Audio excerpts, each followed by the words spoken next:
dentro de la ecología aparece un movimiento que a mí me parece súper interesante para esta época y para desnormalizarnos, que es el movimiento de la ecología queer, ¿no? Los hongos, por ejemplo, se reproducen macheando unos con otros y hay hongos que machean con 30.000 hongos distintos. Entonces, imagínate como ese nivel de diversidad, ¿no? El poliamor absoluto. Absoluto. Todo ese tipo de cosas me parece que está bueno también para desnormalizarnos, ¿no? Muchas veces se imponen ideas que en realidad están fundadas en nada. Me encanta, ¿no? Porque son como situaciones especulares donde de repente podés ver esa otra versión de la naturaleza y después traértelo para tu vida cotidiana. Y anomalizarla para mí es fundamental como ejercer como una práctica política de anomalización de nuestro tiempo, de las cosas que hacemos. Soy Darío Stanraiver. Soy Soledad Barruti. Estamos juntos. Pero no vivimos juntos. Pero nos gusta estar juntos. Tener un lugar. Pero no un lugar concreto. Un lugar abierto. Una casa, pero que no es una casa. Ni cuentas, ni platos sucios. Pero igual todo el bardo de cualquier pareja. Que necesita un espacio. Un lugar para encontrarse. Una casa. La casa que no tenemos. Un podcast lleno de preguntas. Hoy... ¿Te sentís normal? Hola. Hola, Darío. Te iba a hacer una pregunta, pero la pregunta es si te sentís normal. ¿Vos me sentís normal? Yo, para nada. Sos la persona... Porque acá hay que diferenciar respuestas. Sos la persona más anormal con la que tuve vínculo, digamos. Novia ni hablar, digamos. No. Entra en categoría de vínculo, es como más amplia parejas, todo. Sí. Pero bueno, esta otra palabra que la voy a retomar después, que es anómala. Ajá. Vos tenés las dos, digamos, porque cultivás anomalías, eso te hace bellísima. Ay, qué lindo. Y es de lo que más me gusta. Pero también hay algo de la normalidad. Digo, te iba a hacer esta pregunta y hace 2 minutos antes de arrancar con la grabación, estabas escuchando el ruido de un soplahojas cuando nadie lo escucha. Pero está muy lejos, pero y te obsesionás con algunas cosas. Digo, ¿por dónde pasa, no? Ser anormal, que muchas veces tiene que ver, no sé, con que por ahí no escuadriñarse en las lógicas con las que todo el mundo, digamos, vive, no sé. Sí, con las capacidades de adaptación por ahí, ¿no? ¿Cuáles son tus capacidades de adaptación a esto que damos por normal? Pero primero voy a preguntarte si vos te crees anormal, si vos te crees normal, porque... ¿Vos te crees normal? ¿Qué pasó ahí? ¿Vos crees que yo soy normal? No, obvio que no. ¿En serio? Sí. Más normal que vos soy. En algunos aspectos sí. No. Tenés rarezas que entran dentro de las conductas típicas de la sociedad, que para mí son rarezas. Sole, la rara sos vos. Vos mirás la tele. Claro, pero, o sea... Como para mí es raro mirar la tele. Es raro mirar la en tele. 2025. Estamos de acuerdo. Yo miro la tele, pero, digamos... Eso que vos concebís como una rareza para la normalidad cotidiana, de la que para el sentido común que vamos ahora a intentar deconstruir, no es una rareza. O sea, para vos, que además, digamos, te colocás en el margen de ciertas normalizaciones, lo interesante es la inversión, que no es que cuestionás la normalidad, sino que vos te crees normal. Y crees que lo normal... es no ver la tele, por ejemplo. O apagar la luz. ¿Qué? O apagar la luz. Otra de mis cosas que no... No sé si me molesta. Lo que digo es, a mí me encanta la relación que tenés con la oscuridad. Sole es una persona que ama y vive en la oscuridad. Lo que digo es que después, no sé, me pongo a lavar los platos y no veo dónde están sucios porque tengo que prender la luz. Digo...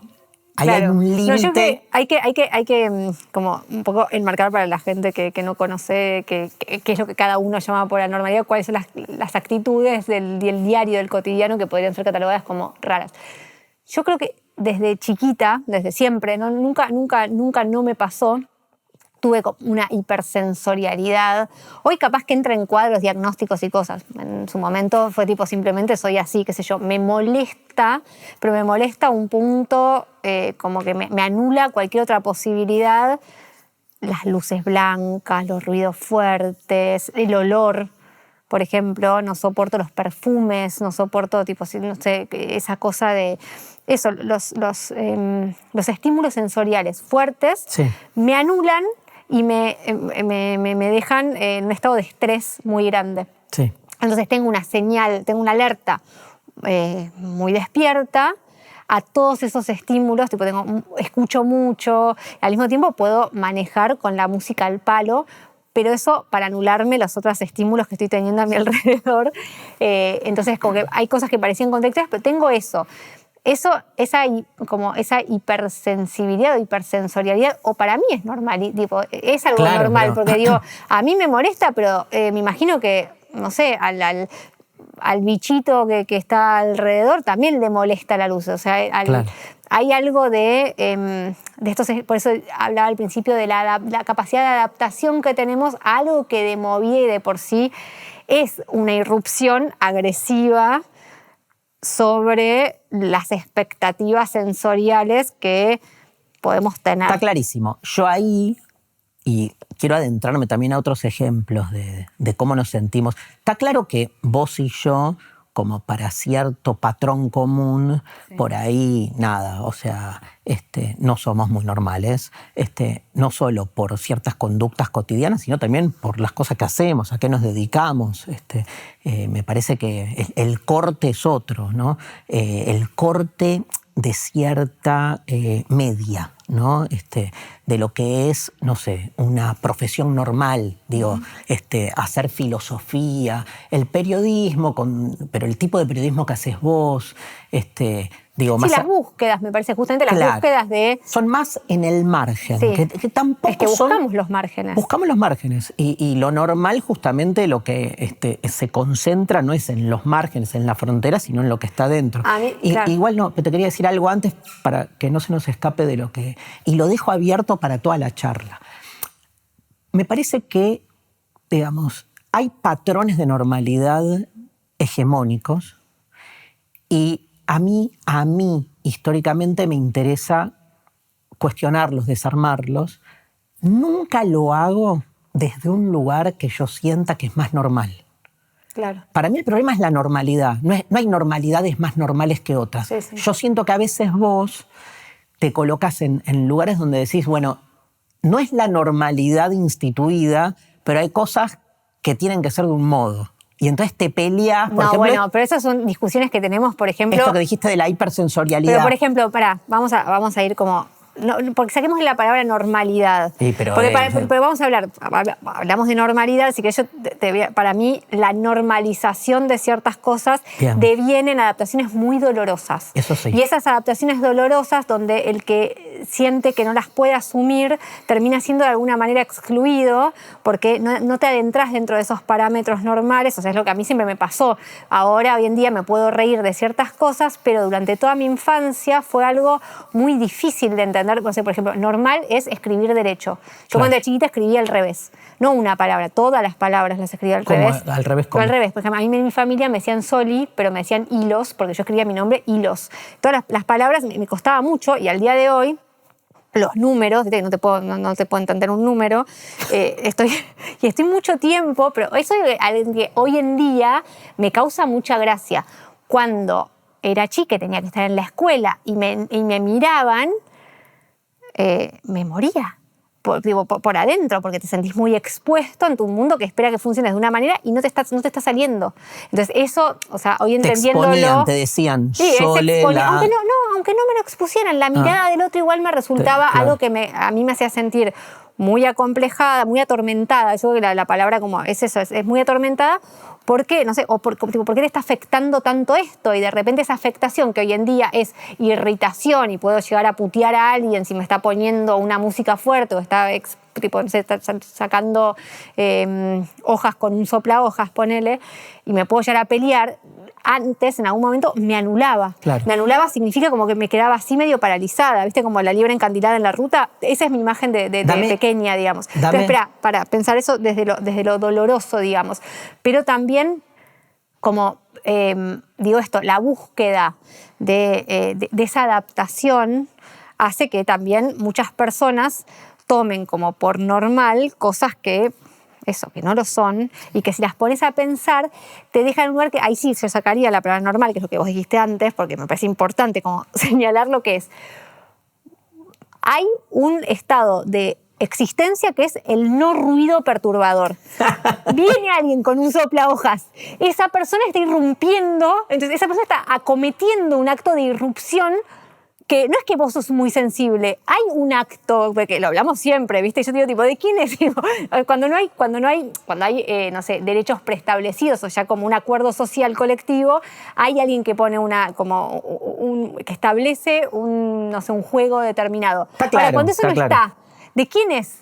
O sea, entonces no pongamos normal o anormal, pero sí pongamos persona que irrumpe sobre el silencio o no. No, está bien, pero es cierto que, digamos, cuando vos te quejas de los sobreruidos, en general, las personas frente a las que vos te quejas, lo que te devuelven a vos es una imagen de anormalidad tuya. Exacto. Porque lo que te dicen es, mirá, lo normal es el soplahojas, lo normal es que haya ruido, porque el ruido se instituyó como una manera en la que vivimos en las sociedades postindustriales avanzadas. Lo que digo es que una cosa es defenderse de eso, diciendo, mirá, lo normal es que no haya ruido, porque ahí me parece que uno recae en una categoría de normalidad que a veces te juega a favor y después te juega en contra. Para mí lo interesante, por lo menos mi experiencia, ahora quiero que me cuentes otros lugares, porque yo sé que no es solo lo de los números, digo, vos no te sentías normal de chica también por cierta vida de cierta intensidad interior, espiritual muy fuerte, de cómo te afectan. Yo creo que la principal anomalía tiene que ver con eso, con que uno se siente bicho de otro pozo, digamos, frente a lo que su comunidad, su conjunto de amigos, su familia establece como parámetros. Yo me acuerdo que, por ejemplo, no sé, con mi familia, tengo una imagen, mira, muy, muy concreta, Sole. O sea, yo estuve años de chico, de pendejo, riéndome en las mesas familiares de los chistes que circulaban en mi familia. Hubo un momento, 13, 14 años, que todos esos chistes me empezaron a parecer como nada, burdos. O sea, me molestaban, me daban vergüenza, un poco lo que decías vos. Y entonces era como la sensación mía, era como, ¿por qué hace 2 años podía vivir esa mesa desde la armonía, la plenitud, y de repente me empiezo a sentir esto, la oveja negra, porque te empezás a sentir... Sí, que te duele. O sea, que hay algo que de eso... Quiero ser parte, ¿viste? Claro. Pero de repente había otro aspecto que me, digamos, me excluyó, que no lo pude manejar. Y de hecho, bueno, siempre cuento la anécdota que el día que yo le conté a mi mamá que iba a estudiar filosofía, la reacción de mi vieja fue medio haciéndose la afectada, pobre, no, se afectó. Me dijo, ¿por qué me tocó un hijo tan anormal? Claro. O sea, y lo anormal para mi mamá era que yo en el año 85 decidiera estudiar filosofía porque para ella y su mundo de amistades le daba vergüenza. Siempre está la cuestión de la vergüenza. Sí. O sea, tenía pero a vos no te daba vergüenza. A mí... Entonces, ¿vos te sentías avergonzado con vos mismo en tu elección en algún lugar? No, porque habías encontrado una resistencia a eso. Yo al día de hoy todavía hay situaciones donde cuando digo que me dedico a la filosofía, no sé si es vergüenza, pero me da como... Una retracción. Hay una retracción. ¿Pero por qué? Porque no es normal estudiar filosofía, aunque el título lo firmó el rector de la Universidad de Buenos Aires, que firma el título de un médico. Digo, es una carrera instituida, digamos, en realidad no tiene nada, si querés, de anormal, porque lo anormal, si alguien, en términos vocacionales, a los 18 años tenés que elegir qué vas a estudiar, lo anormal no es estudiar filosofía o arte. lo anormal es no estudiar. Es que vos digas, ¿qué vas a estudiar a los 18 años? Yo ya sé lo que voy a estudiar, ¿qué? Me voy a ir de viaje. Pero eso no es un estudio. Sí, eso es un estudio porque yéndome de viaje voy a aprender un montón de cosas que en las carreras formales por ahí no aprendo. Eso es ser anormal porque es romper con el sentido común. Claro. ¿Qué es para vos el sentido común? Lo que acuerdan tácitamente muchas personas en cuanto a lo que se debe en una sociedad. Sí, me o encanta. En tu casa o en... Sí, me encanta la idea de acuerdo y la idea de deber. Y además el conflicto, porque si hay deber, más que acuerdo hay imposición, que se presenta como acuerdo, la típica, ¿viste? El acuerdo que esconde que detrás de ese supuesto consenso hay siempre relaciones de poder donde algunos terminan, digamos, instalando su interés como interés de todos.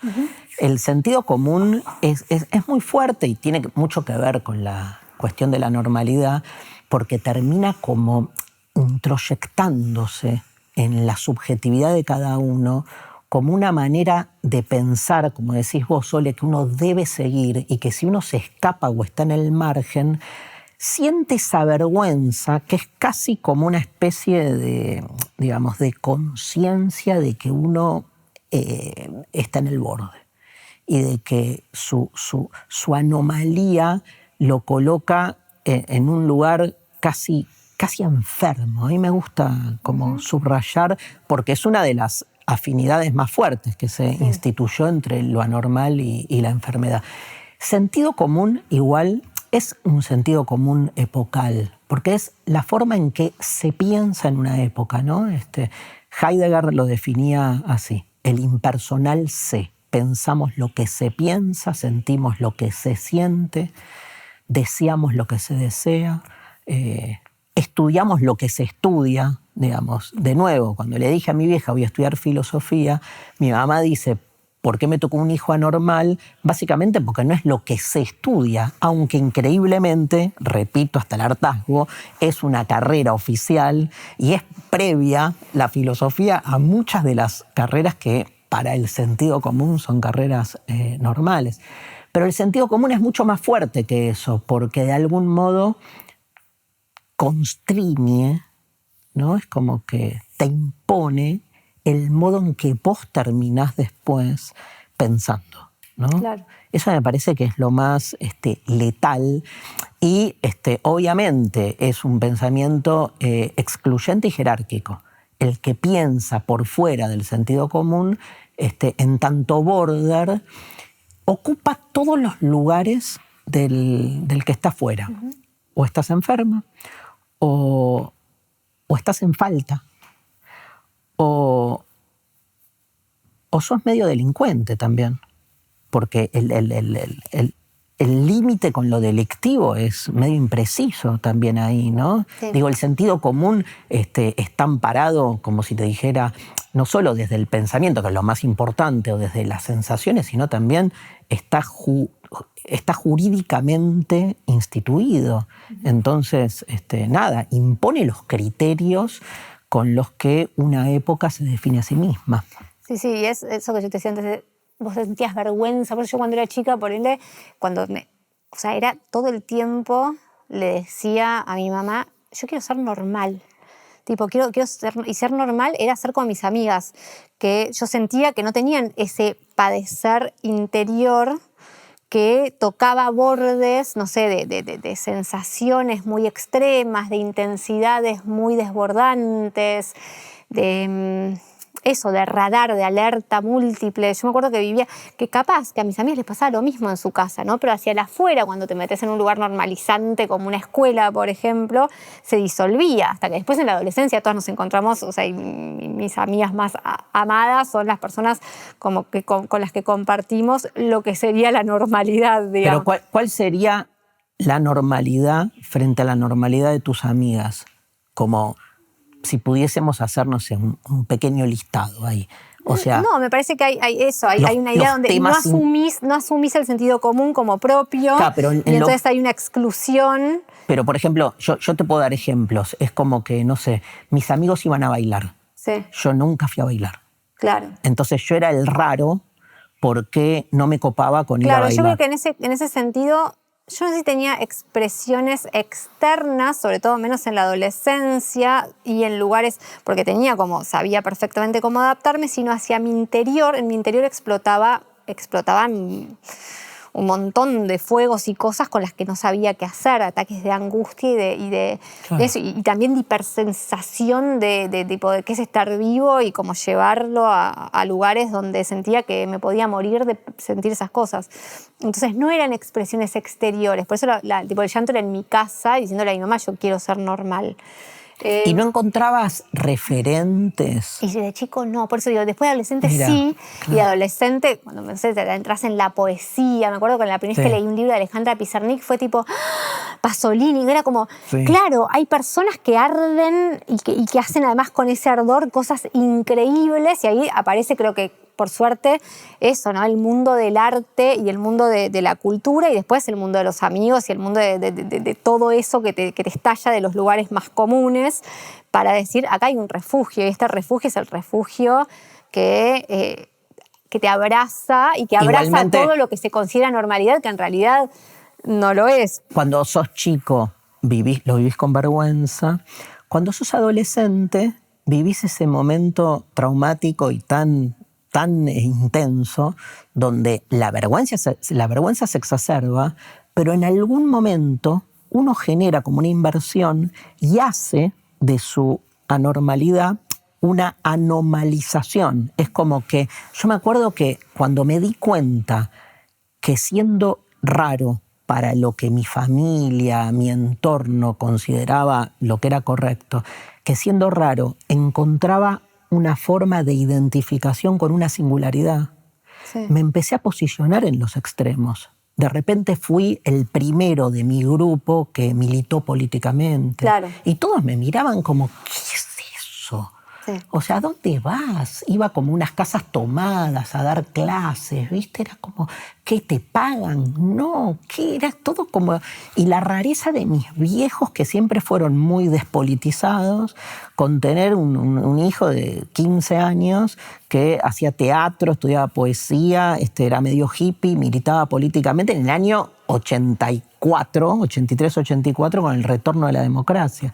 Pero eso a mí me puso en un lugar, no sé, hoy me veo para atrás y yo qué sé. O sea, entiendo que es la manera que pude también romper con ese sentido común que de algún modo me resecaba, ¿viste? Porque el sentido común te da pertenencia, pero te marchita, porque no es algo genuino. Es Heidegger, como estoy con Heidegger, ¿no? Pero lo llama existencia inauténtica. Una existencia en la que estamos. El tema es cómo podés todo el tiempo tratar de salirte de ahí. Hay un libro muy bueno que sacó hace poco Caja Negra, que se llama El Imperio de la Normalidad, de Robert, creo que es el nombre, Chapman, que es un filósofo inglés, activista neurodivergente, activista por la neurodivergencia. Y entre todas las cosas muy maravillosas que narra el libro está la historia de la normalidad que se vincula, yo no lo sabía y me pareció muy, muy hermoso como descubrir eso, en donde la normalidad surge como concepto, digamos, en el siglo XIX, siguiendo lo de la curva de Gauss y como que era, como que lo que no se repite es un error, entonces lo que se repite es lo normal, y después eso se vuelca en un momento hacia los cuerpos, cuando surge esta medida, que es el índice de masa corporal, que Tremendo. Cruza esta fórmula, ¿no?, del peso y la talla, en donde lo que se busca es el hombre normal. ¿Cómo es el hombre normal? ¿Qué peso y qué talla tiene el hombre normal? Yo no soy, aparte de chiquito, siempre fui medio escuálido, chiquitito, entonces nunca daba y yo estaba desesperado y venía al médico y decía, está un poco más abajo, más arriba. Para la maternidad y para tener un hijo a cargo, un niño a cargo, para cuidar a alguien, es lo más policial que hay eso. Cuando nace un bebé es tipo, mi hijo mayor nunca entró en la medida de índice de masa corporal esperado cuando era chiquitito, la talla cuando era chiquitito. Y era un horror, porque era como que te miran como no estás pudiendo hacer que el nene... Vos lo ves hoy, es una bestia, tipo gigante, de 1,88 m y como, nada, es muy grande, pero en ese momento era una cosita pequeñita y bueno, tenías que como dar ahí con esa normalidad, con una tabla a la que tenés que llegar y tenés que completar y tenés que cumplir. Bueno, y el libro cuenta como de esa normalidad, que obviamente marcaba muy fuerte la normalidad, que primero fue del cuerpo, luego se volvió algo de la mente, se volvió sobre todo un parámetro para la herencia, quien fuera normal dentro de unas premisas como que se establecieron en la época, podía heredar y quien no era normal no. Entonces como desde el principio, desde el inicio, toda esa normalidad estuvo vinculada al capitalismo y a la idea de la propiedad privada, porque antes del capitalismo y de la propiedad privada, en una vida más comunitaria, inclusive en el feudalismo, en el campesinado, las personas estaban más mezcladas. Vos con tu forma diversa con otro, vos siempre podías encontrar algo para hacer.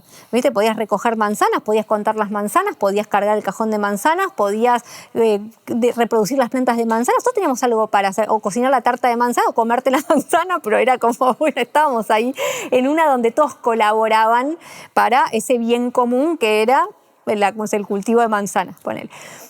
Cuando eso se vuelve cada vez más individual y cada vez más, bueno, uno que tiene que como hacerse a ese trabajo, un trabajo cada vez más específico en una fábrica, ¿no? Cada vez el ojo de la aguja se volvió más estrecho y esa normalidad se volvió muy específica, la discapacidad también, ¿no? Vos sos discapacitado o sos capacitado, y nuestra sociedad cada vez más capacitista fue no buscando ya la normalidad, sino buscando la excepcionalidad. O sea, de la normalidad se pasó enseguida a quién era el mejor.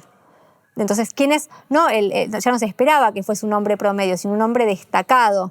¿Y quién era ese hombre destacado? Bueno, el hombre que cumplía con ciertas características que se iba quedando justamente porque a medida que iba avanzando la época, que es muy espectacular, se iba quedando con los bienes de producción y con los bienes, porque básicamente era el que podía heredar, era el que podía tener. Entonces, ¿quién parecía que era el mejor?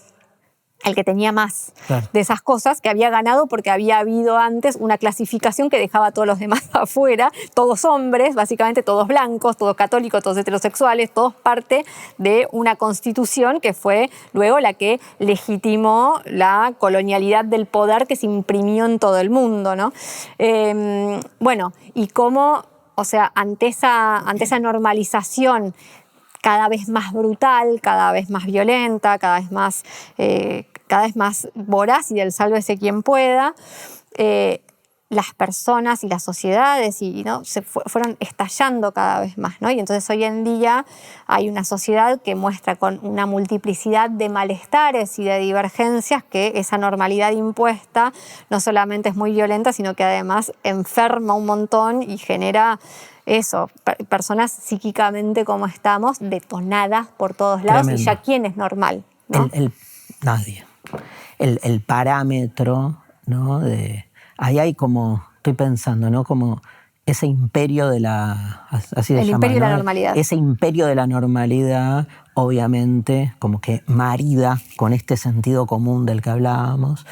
Eso, como instalando, digamos, un deber ser al que uno tiene que estar todo el tiempo como adaptándose, aplicando, y que ese deber ser supone un ser humano medio que está absolutamente al servicio de lo que las estructuras sociales, económicas, políticas, culturales hoy necesitan como un ser humano sumiso. Porque básicamente la normalidad lo que hace es eso, es como que uno se desposee de su singularidad, justamente, para volverse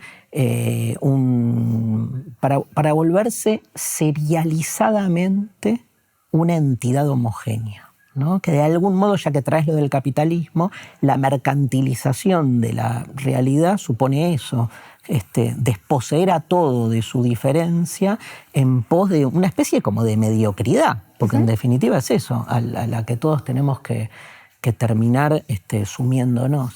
Pero me quedé cuando te escuchaba, digamos, muchas cosas. Hablabas de tu hijo, digamos, cómo, digamos, hay normalidades como para ser madre en determinado contexto, a determinada edad, la forma de educar, dónde mandás a tus hijos, bueno, ni hablar un tema tuyo, digamos, de tus investigaciones de los últimos años, que es cómo comer, la salud, digamos, es como muy taxativo, prescriptivo, vos decís vehementemente violento, pero básicamente porque lo que hace es no permitir, digamos, que uno pueda, digamos, no sé, desplegar su deseo, digamos, su libertad. Es muy loco, ¿no? Porque habría como que contraponer la idea de libertad y normalidad. Parecería ¿no? que ser libre es aplicar al parámetro de normalidad, que es lo menos libre, porque te lo lleva puesto. Bueno, hay un pensador que trabaja mucho esto, que a mí me encanta, que es Foucault. No quiero como aburrir con todo el desarrollo de sus ideas, pero básicamente hace una contraposición que a mí me parece fundamental con la idea del panóptico, que es muy famosa, pero que es básicamente en esta sociedad del disciplinamiento, hay un corrimiento de por dónde pasa el poder. Nosotros estamos muy acostumbrados a pensar el poder en términos represivos, como que el poder está afuera nuestro y viene y nos reprime. Como que uno sabe lo que quiere y viene el poder y te dice esto sí, esto no, esto está prohibido, esto está permitido. Foucault dice, ¿viste cuando dijiste uno sabe lo que quiere y viene el poder y no te deja? Bueno, en ese uno sabe lo que quiere, el poder ya actuó. Actúa antes, no después. No es que te reprime. ¿Qué dice Foucault? Te normaliza. El deseo y el... Claro, se inocula en tu subjetividad de tal modo que lo que vos crees que es tu deseo es algo que ya está de algún modo inducido, disciplinado en cuerpos que desde que nacen ya entran en categorías preimpuestas, casi siempre binarias, porque esas categorías definen lo bueno, lo malo, varón, mujer, éxito, derrota, bello, feo. Son categorías, digamos, que nada, te licúan porque te colocan en un lugar. Y esa normalización hace, no olvidemos que normal viene de norma. Y si hay una norma, la norma alguien la pone, no es que la norma surge de la tierra o cae del cielo. Entonces, no hay nada menos normal que lo normal, ¿no? Porque al revés, es como muy evidente la relación que hay entre la institución de una norma y las relaciones de poder.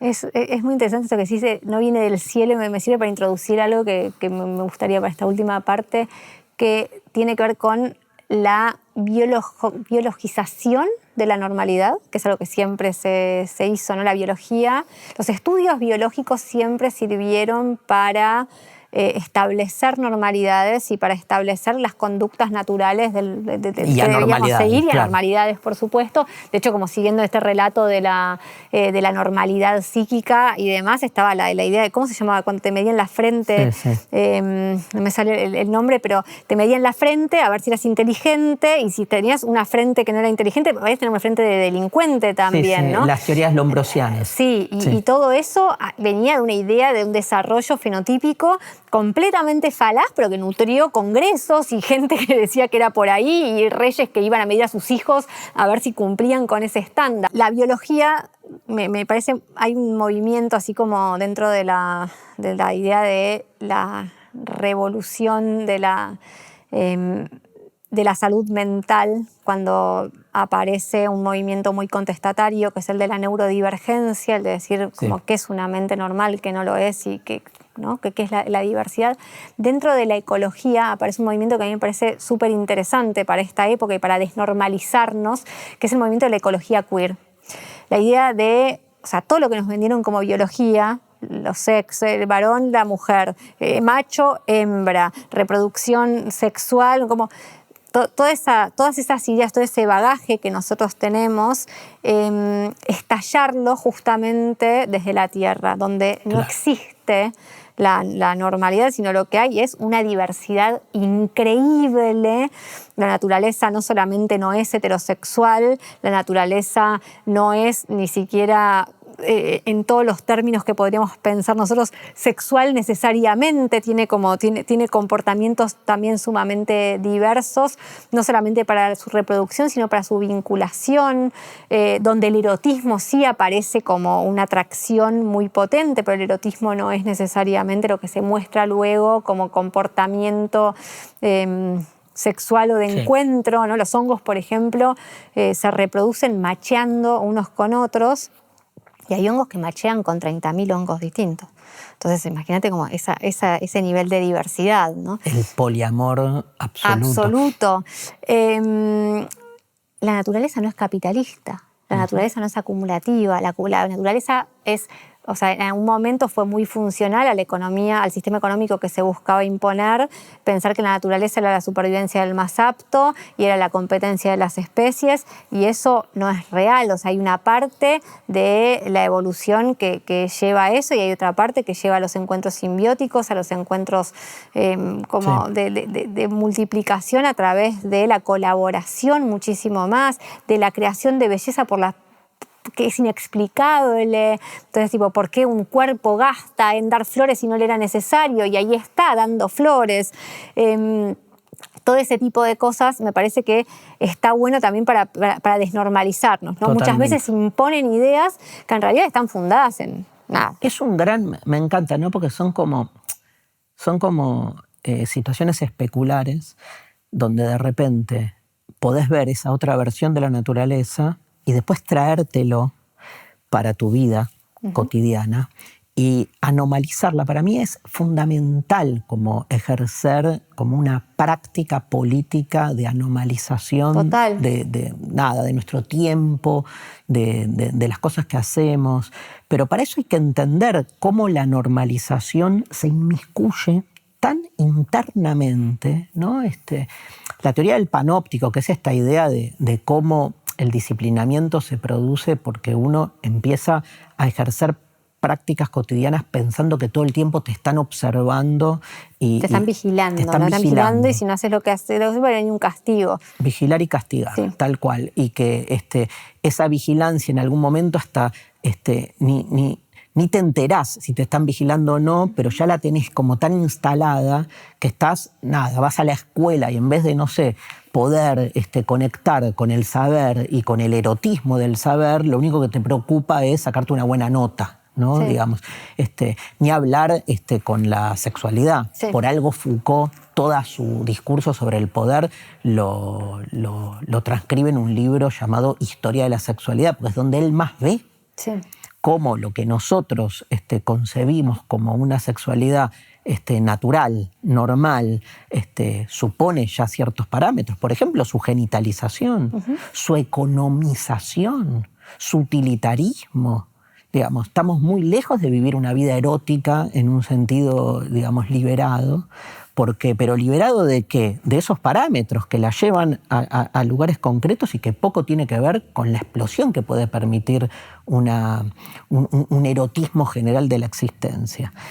Me parece que frente a eso, anomalizar es interesante. ¿Qué es anomalizar? Para que se entienda, es hacer cosas de anormales.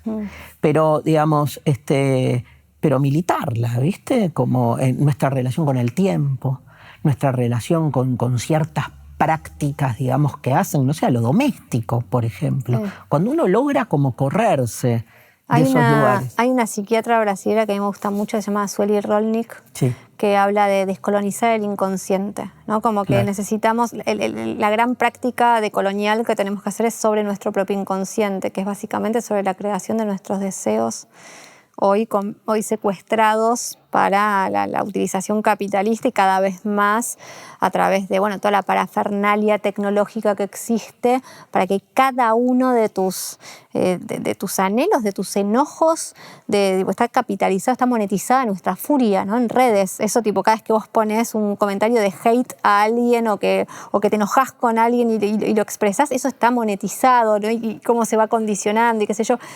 Alejarnos, son prácticas sumamente difíciles, pero son sí, prácticas como de autonomía y completamente de colonialidad. Me encanta. Pienso en Foucault, como para terminar, que una de las frases en Historia de la Sexualidad, volumen 1, digamos, que después se volvieron como más conocidas, más normales, es: donde hay poder hay resistencia, ¿no? Si el poder tiene que ver con la construcción de normalidad, ¿cómo resistir a ese poder? Por eso decía que una de las maneras de resistir es el ejercicio concreto y militante de prácticas de anomalización. Que nada, obviamente, vamos a sentir esa vergüenza probablemente que sentíamos cuando éramos chicos, pero como convertir esa vergüenza en una forma de emancipación. Sí, ¿no? en la medida en la que entendemos que la vergüenza es un arma de domesticación. Total. Yo, en el momento en el que lo entendí, me volví una persona mucho más desvergonzada. Yo siempre fui como todo me daba vergüenza, de grande también, como que hay un montón de cosas. Y en el momento en el que entendí eso, qué fuerza de domesticación tiene la vergüenza, y trato de educar en la desvergüenza y de usar la desvergüenza como una micropolítica doméstica permanente que recomiendo, libera un montón. Totalmente. Esto fue La Casa que no tenemos. Somos Soledad Barruti y Darío Stanraiver. Nos vemos en un próximo episodio. Auspició Grupo Planeta.